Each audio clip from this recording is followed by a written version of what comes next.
Баршаңызға сәлем, сіздермен іш қату кезіндегі массажбен бөліспекшімін. Алдымен нәрестенің ішін жылытып аламыз.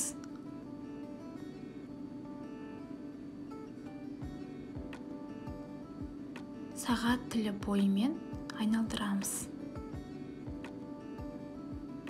Әр қимылды 10 ретке дейін қайталасаңыздар болады.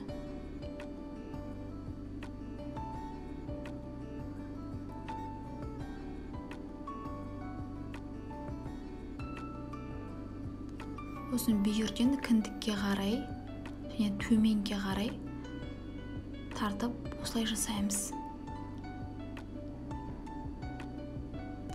Тоқшек бізде жоғарылаған көлденең және төмендеген бөлігі бар, және ол жерде сигма тәрізді ішек бар. Солай сұрақ белгісін жасап массаж жасаймыз. Бұл қимылды да 10 ретке дейін қайталасаңыздар болады.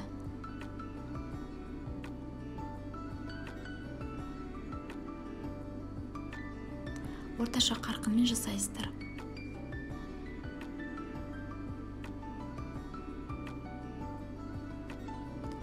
Осылай шеңбер бойымен, сағат тілі бойымен массаж жасаймыз.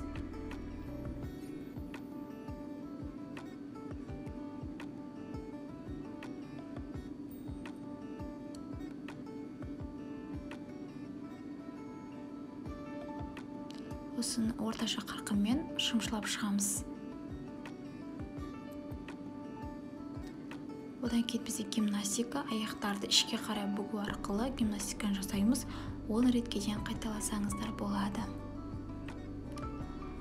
Видеом пайдалы болса лайк басып, каналыма тіркеліп, комментарий жазуды ұмытпаңыз.